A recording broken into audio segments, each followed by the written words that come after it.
Bapak Ibu, saudara yang terkasih dalam Tuhan, pagi hari ini kita bersyukur boleh memuji, menyembah, memuliakan Tuhan. Setelah malam kita lalui dalam peristirahatan kita, pagi ini bangun dari tidur dan segera akan melakukan segala kegiatan kita. Namun sesuatu yang sangat indah sekali, di mana sebelum melakukan segala sesuatu, kita datang kepada Tuhan, kita berdoa, menyembah Dia, dan juga mendengarkan sabdanya. Pembacaan firman Tuhan dari 2 Raja-Raja pasal yang ke-9. Bapak Ibu dan Saudara nanti bisa membaca secara keseluruhan. Nah, dalam bagian ini kita melihat bahwa apa yang difirmankan oleh Tuhan ya terjadi ya. Jadi apa yang sudah disampaikan, sesuatu yang akan terjadi, maka kemudian terjadilah ya apa yang disampaikan. Nah, bagian ini berbicara bagaimana Yehu bin Yosafat bin Nimsi ya menjadi raja Israel ya, menjadi raja Israel dan menggantikan Yoram. Nah, kita melihat bahwa Nabi mengurapi dia, ada seorang nabi muda datang mengurapi dia atas petunjuk atau perintah dari Elisa ya. Dikatakan di ayat pertama, kemudian Nabi Elisa memanggil salah seorang dari rombongan Nabi dan berkata kepadanya, ikatlah pinggangmu, bawalah buli-buli berisi minyak ini dan pergilah ke Ramot Gilead. Nah, tujuannya nanti kita lihat mencari Yehu bin Yosafat bin Nimsi, dan kemudian nanti setelah ketemu dia lakukan tugasnya ya. Setelah diurapi maka Yehu ya dinyatakan dari sisi Tuhan ya, dinyatakan bahwa dialah yang akan menggantikan raja Israel itu. Ayat 6 saya baca, ayat 7 Bapak Ibu dan Saudara yang terkasih dalam Tuhan.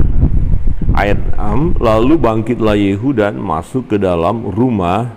Nabi muda itu menuang minyak ke atas kepala Yehu serta berkata kepadanya, beginilah firman Tuhan Allah Israel, telah kuurapi engkau menjadi raja atas Tuhan, yaitu orang Israel, atas umat Tuhan, yaitu orang Israel. Maka engkau akan membunuh keluarga Tuhan Ahab, dan dengan demikian akan membalaskan kepada Israel dalam waktu nabi-nabi itu akan membalas semua. Dan segenap keluarga Ahab akan binasa, dan aku akan melenyapkan daripada Ahab setiap orang laki-laki, baik yang tinggi maupun yang rendah kedudukannya di Israel. Dan aku akan memperlakukan keluarga Ahab sama seperti keluarga Yerobeam di Gilead, dan sama seperti keluarga Baesa bin Ahia. Bersama-sama Isabel akan dimakan anjing di kebun di luar Israel, dengan tidak ada orang yang menguburkannya. Kemudian Nabi itu membuka pintu lalu lari. Nah, saudara yang terkasih dalam Tuhan, ini pernyataan Tuhan kepada Yehu. Yehu dilantik oleh Tuhan melalui Nabi muda tadi ya, diurapi, itu menyatakan bahwa itu pelantikan ya, diurapi, disahkan ya, ditabiskan menjadi raja atas umat Israel atau umat Tuhan, dan ini Tuhan yang memerintahkan. Nah, menarik, Yehu ya dijadikan raja oleh Tuhan. Ada tugas yang utama juga yang diberikan kepadanya, adalah untuk melenyapkan keluarga Ahab, tuannya. Jadi Yehu hanya sebagai panglima waktu itu ya, panglima. Kemudian dia dipilih oleh Tuhan dan tugasnya adalah untuk membinasakan keluarga Ahab ya, membinasakan Isabel ya. Dan bahkan dikatakan nasib daripada Ahab ini adalah sama seperti dinasti sebelumnya, yaitu keluarga Yerobeam bin Nebat. Jadi kita tahu setelah kerajaan itu pecah, raja Israel pertama ya, kerajaan utara itu Yerobeam. Yerobeam lah yang membuat Israel ya berdosa, umat Allah ini berdosa. Nah, itu generasi ini selesai, habis, tidak ada lagi. Nah, kemudian keluarga Baesa bin Ahia, Baesa juga satu dinasti, kemudian itu habis semua. Dan kemudian keluarga Ahab. Kenapa? sampai habis ya, generasi ke generasi habis. Jadi satu dinasti habis karena memang mereka melakukan yang jahat di mata Tuhan. Mereka melakukan perbuatan-perbuatan yang keji ya, melawan firman Allah, dan bahkan dikatakan banyak membunuh ya, membunuh hamba-hamba Allah, membunuh nabi ya. Nah, kita melihat bagaimana hal ini digenapi, termasuk juga mayat Isabel nanti akan dimakan anjing. Wah, mengerikan sekali ya. Baik, kita melihat bagaimana hal ini digenapi di ayat 21. Saya membaca ayat 22 Bapak Ibu ya. Sesudah itu berkatalah Yoram, pasanglah kereta. Lalu orang memasang keretanya, maka keluarlah Yoram raja Israel dan Ahazia raja Yehuda, masing-masing naik keretanya. Mereka keluar menemui Yehu, lalu menjumpai dia di kebun Nabot orang Israel itu.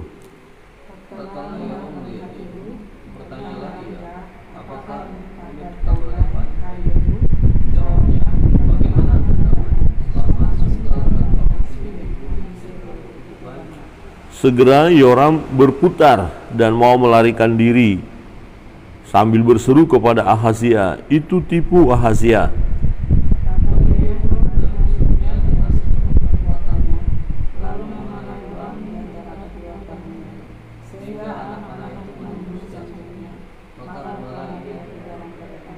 Kemudian berkatalah Yehu kepada Bidkar perwiranya, angkat dan lemparkanlah mayatnya ke kebun Nabot orang Israel itu, sebab ketahuilah bahwa pada waktu aku dan engkau berdampingan menunggang kuda mengikuti Ahab ayahnya, maka Tuhan telah mengucapkan terhadap dia hukuman ini.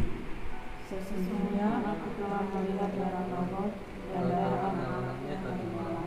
Demikianlah firman Tuhan, maka aku akan membalasnya kepadamu. Demikianlah firman Tuhan. Oleh sebab itu, angkatlah dan lemparkanlah mayatnya ke kebun ini sesuai dengan firman Tuhan. Amin. Angkat dan lemparkanlah mayatnya ke kebun itu, kebun Nabot. Ingat peristiwa ketika Ahab mengambil kebun Nabot, merampas begitu saja. Ya, masa jayanya Ahab, okelah dia bisa berbuat semena-mena. Tapi ingat, hukuman akan tetap berlaku.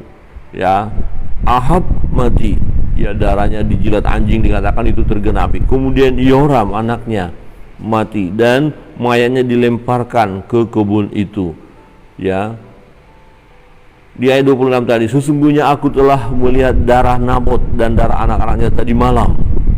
Ya, demikianlah firman Tuhan. Jadi seperti darah itu berteriak meminta keadilan. Ya, kami sudah dibunuh, kami sudah diperlakukan tidak baik. Ya, menuntut darah istilahnya ya. Jadi darah itu berteriak kepada Tuhan, dan Tuhan ingat hal itu. Tentu Tuhan adil dan dia melakukan ya tindakannya sesuai dengan apa yang sudah difirmankan sebelumnya kepada Ahab, bahwa keturunannya akan binasa ya, tak seorang pun. Jadi semua laki-laki pangkat tinggi atau rendah siapapun akan binasa. Dan Yoram sebagai raja yang menggantikan bapaknya yaitu Ahab kemudian dibunuh oleh Yehu. Jadi generasi Yehu bukan lagi keturunan dari Ahab. Jadi Yehu orang lain ya, dari suku lain. Nah, Ahab mengakhiri ya dari generasinya sampai kepada Yoram, dan kematian Yoram sangat mengerikan ya sebenarnya ya. Jadi dia ditembak gitu ya, dipanah dan mayatnya dilemparkan. Wah, mungkin kita akan berkata sadis ya. Ya, tetapi ini hukuman. Lihat dikatakan apa? Oleh sebab itu angkat dan lemparkanlah mayatnya ke kebun ini sesuai dengan firman Tuhan. Ya, sesuai dengan firman Tuhan. Kalau kita lihat dalam 1 Raja-Raja pembacaan sebelumnya pasal 21 ayat 19 dikatakan begini. Katakanlah kepadanya demikian, beginilah firman Tuhan, engkau telah membunuh serta merampas juga. Katakan pula kepadanya, beginilah firman Tuhan, di tempat anjing telah menjilat darah Nabot, di situ juga anjing akan menjilat darahmu. Ya, jadi bagaimana Nabot dibunuh di kebunnya itu, di situ juga Ahab dan keturunannya. Kemudian lihat Yoram dilemparkan mayatnya. Nah, bagaimana dengan ibunya? Ibunya dari Yoram, yaitu Isabel. Perhatikan, itu pun digenapi di ayat 35. Di ayat 35 saya membaca ya, mulai dari ayat 32 ya, 33 nanti Bapak Ibu Saudara. Yehu mengangkat kepalanya melihat ke jendela itu dan berkata, siapa yang di pihakku? Siapa? Dan ketika dua tiga orang pegawai istana menjenguk kepadanya. Ayat 33.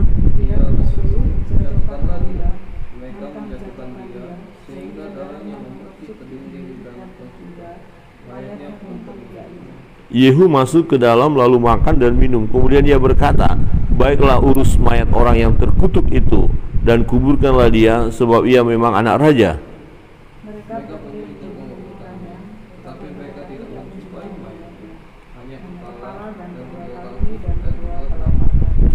Mereka kembali memberitahukannya kepada Yehu. Lalu ia berkata, memang begitulah firman Tuhan yang diucapkannya dengan perantaraan hambanya Elia orang Tisbe itu. Di kebun di luar Israel akan dimakan anjing daging Isabel. 37. Isabel akan terhampar ke kebun luar Mesir seperti pupuk di ladang, sehingga tidak ada orang yang dapat berkata, inilah Isabel. Iya, ngeri ya. Wah, ini apa yang mengerikan, menyedihkan, atau wah, luar biasa. Tetapi itu kan setimpal dengan perbuatan Isabel yang membuat umat berdosa, yang melawan Allah, yang menyembah berhala.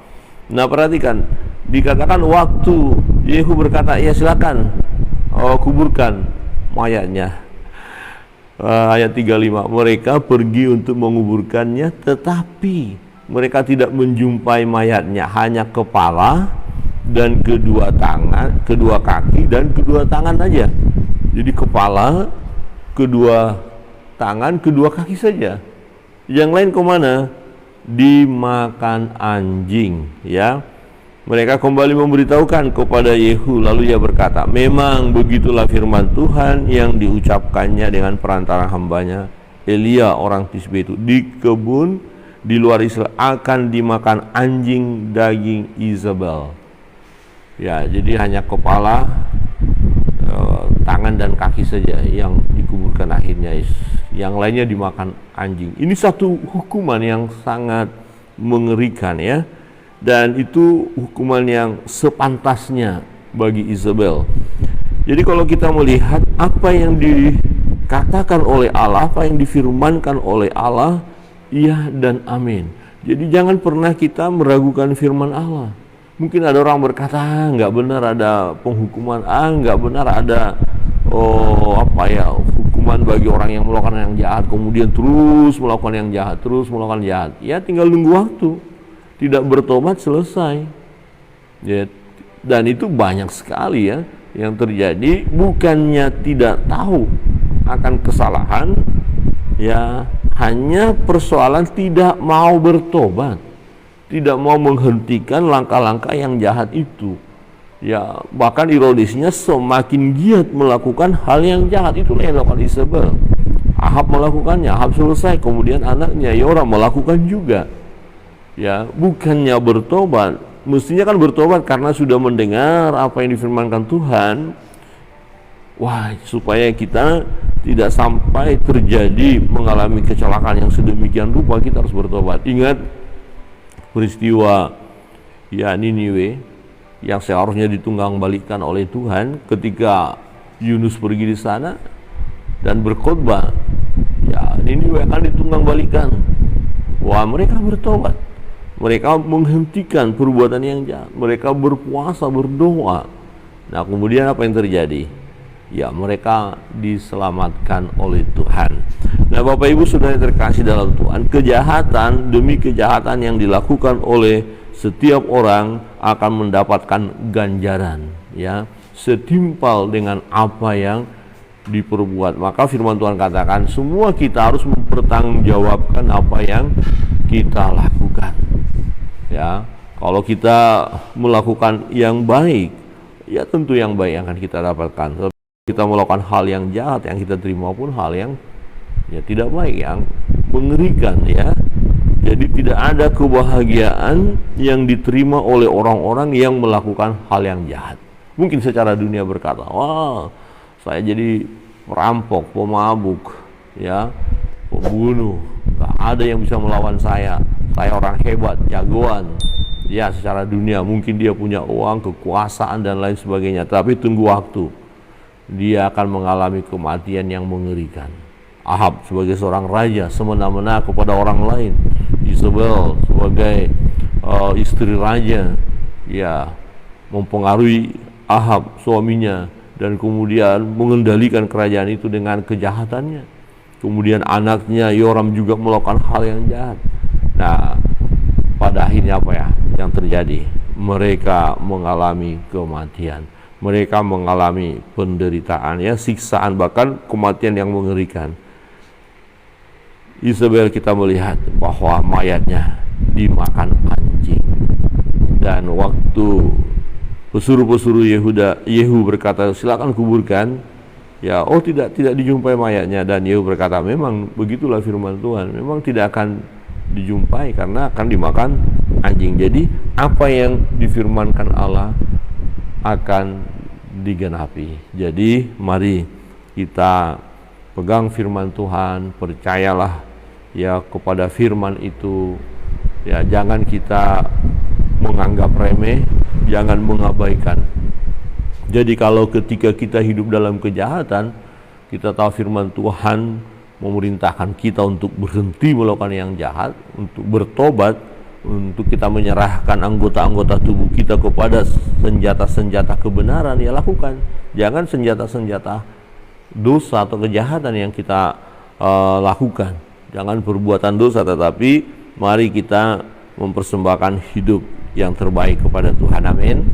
Orang-orang yang melakukan perbuatan yang baik dan benar di hadapan Tuhan, dia akan diberkati oleh Tuhan. Bahkan anak cucu pun diberkati Tuhan. Tuhan Yesus memberkati kita, dan kita terus bersandar kepada Tuhan dan memberi hati untuk dipimpin oleh Roh Kudus. Ketika kita membaca dan merenungkan firman Allah, kita izinkan firman itu mengerjakannya di dalam hidup kita. Kita memahami, kita mengerti, menyadari, kemudian kita mau menerima firman itu. Lakukanlah yang baik dan benar, maka kita akan diberkati Tuhan. Tuhan Yesus memberkati kita sekalian. Mari kita datang kepada Tuhan membawa doa-doa kita, beban pergumulan kita, apapun yang menjadi beban pergumulan Bapak Ibu, mari datang kepada Tuhan. Ya, naikkan doa, permohonan, ya. Doa orang benar apabila dengan yakin didoakan besar kuasanya. Jadi ini satu kesempatan yang sangat baik bagi kita, di mana kita dapat mencurahkan isi hati kita kepada Allah yang hidup, ya, Allah yang berkuasa, yang sanggup menolong kita, dan bahkan Dia adalah Bapa yang baik, yang memberi yang terbaik bagi kita. Kita naikkan satu pujian yang sudah disiapkan.